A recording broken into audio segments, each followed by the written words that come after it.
Hello everyone, I'm Eleonora Tu from the Institute for Transport and Logistics. In this presentation, I would like to share with you three key phases to achieve effective planning for freight and logistics activities. To create an effective planning, such as a sustainable urban logistics plan, it is essential to 1. Consider the functional urban area, 2. Estimate the freight demand generated by the economic activities, and 3. Involve the stakeholders through a so-called freight quality partnership. If you have never heard these terms before, or if you would like to know more about them, let's go through each phase together.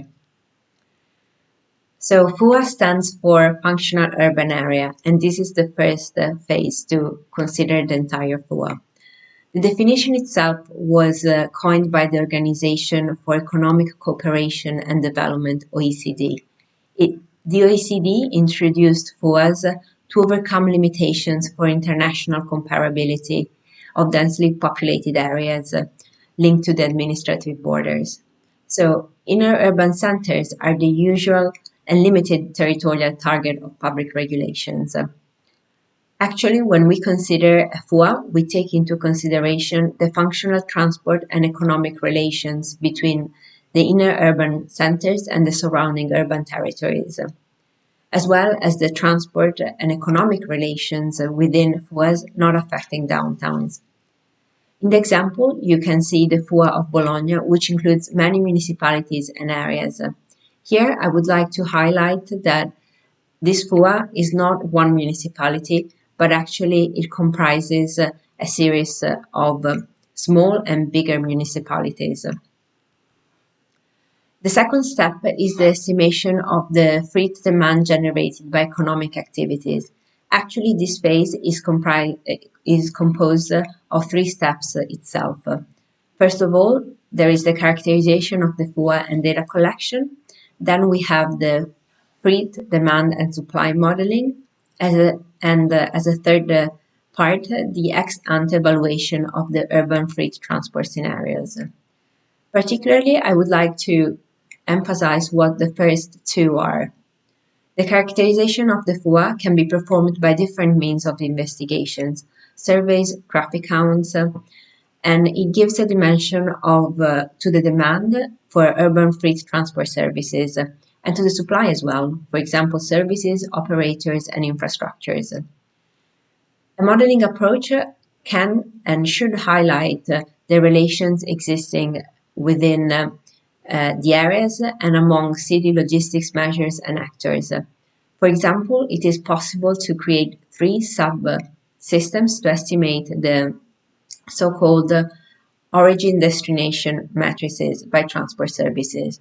In this slide, you can see an example of the delivery matrix related to the Bologna FUA, Italy.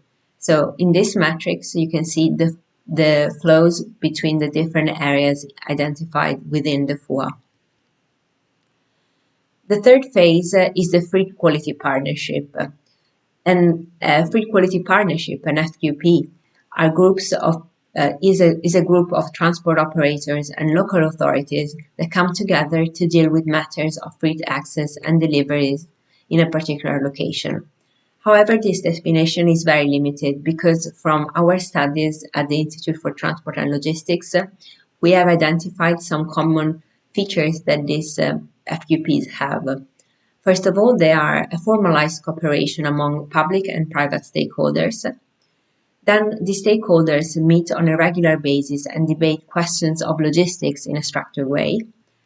The target is for all of them to make logistics in the area, the FUA that we were talking about before, more sustainable. Finally, the members of the FQP work towards solution of different projects, which may be public or private, and these projects are monitored by the FQP itself. When these projects are public, they could be, for example, changes in infrastructures and regulations.